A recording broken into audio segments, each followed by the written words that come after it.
At 2:17 a.m., her phone buzzed on the nightstand. Not a call, not a text, a voicemail. It was her husband's voice, panicked, breathless, saying only 3 words. "Don't let me drive." The problem was simple. Her husband was asleep beside her, alive, unharmed. And according to phone records, that voicemail would not exist for another 7 hours. Rachel Moore was used to alarms in the night. She'd been a trauma nurse for 17 years. Phones buzzing at odd hours were normal.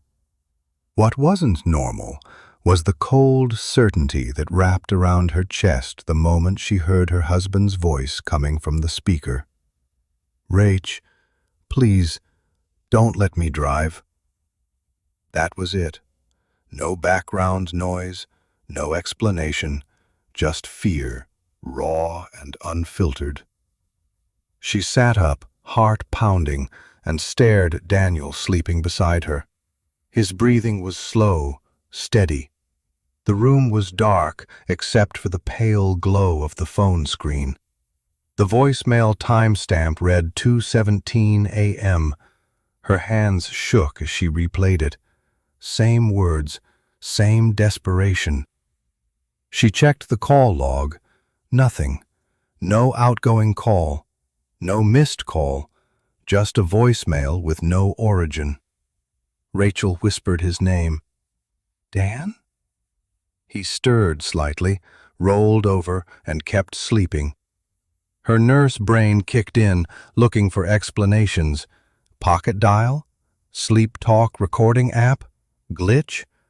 But none of that explained the voice, because she knew her husband, and she knew fear when she heard it. She didn't sleep again that night. By morning, the world looked normal again. Sunlight filled the kitchen. The coffee maker hummed. Daniel stood at the counter, scrolling through his phone, completely unaware that his voice had crossed time to warn her. She showed him the voicemail. He laughed, briefly. "That's creepy. Probably some weird phone thing." Rachel didn't laugh. She asked him where he'd be driving that day. "Job site out near Route 14. I'll head out around 10. Her stomach tightened. Route 14 had been under construction for weeks. Narrow lanes, poor signage. She'd treated 3 crash victims from that stretch in the past month alone. She asked him not to drive. Daniel frowned. "Rach, come on. I can't just not go to work because of a glitch." They argued quietly, the way couples do when love and logic collide. He promised to be careful. She promised herself she wouldn't overreact. But as he left, she noticed something that made her chest tighten again. He forgot his jacket. Daniel never forgot his jacket. At 9:42 a.m., Rachel's phone buzzed again. A weather alert. Dense fog advisory, unusual for that time of year. She tried calling Daniel, no answer. At 9:58, she called again. Voicemail. At 10:03, she did something she hadn't done in years. She prayed out loud. "Please," she whispered in the quiet house, "if this is from you, help me stop it." A memory surfaced then, something her grandmother used to say. "God doesn't always shout. Sometimes he interrupts." Rachel grabbed her keys. She didn't know why she was driving, only that she needed to reach him. As she merged onto the highway, traffic slowed to a crawl. Sirens wailed somewhere ahead. A helicopter circled low. Her heart sank. She pulled off at the nearest exit and turned on the radio. "Multi-vehicle collision reported on Route 14. Authorities advise avoiding the area." She slammed on the brakes, hands shaking. That was Daniel's route. She called again. This time he answered. His voice was different now, shaken, thin. "Rach," he said, "you're not going to believe this." Daniel told her what happened. He'd gotten into his truck, started the engine, and felt an overwhelming sense of dread. Not anxiety, not nerves, fear. He remembered the voicemail she'd played for him, the way she'd looked at him, the words that made no sense at the time. "Don't let me drive." So he sat there, just long enough.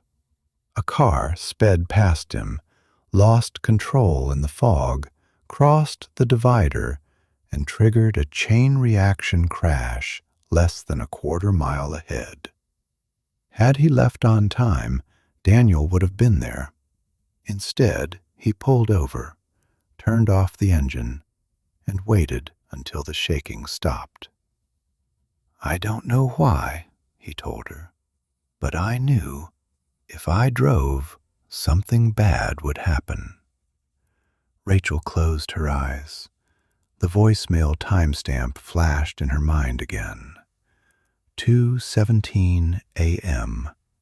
7 hours before the crash. 7 hours before the fear. 7 hours before the choice. That night, Rachel checked the phone records again. The voicemail now showed an origin time of 10:21 a.m., the exact minute Daniel pulled over. The earlier timestamp was gone. Only she had seen it. Only she had heard the warning before it mattered. They never told many people. Some things lose their power when explained away. But Rachel kept the voicemail, not as proof, as remembrance. That sometimes guidance arrives early. Sometimes fear is mercy. And sometimes the message comes before the moment that needs it. Not every miracle is loud. Some arrive as interruptions, some as unease, some as a voice that shouldn't exist until you realize it had to. If this story stirred something in you, ask yourself, what warnings have you ignored? What quiet nudges did you explain away? If you believe stories like this matter, like, share, and follow Lanes and Lanterns. And if you've ever experienced a moment of guidance you can't explain, tell us in the comments. You never know who needs to hear it.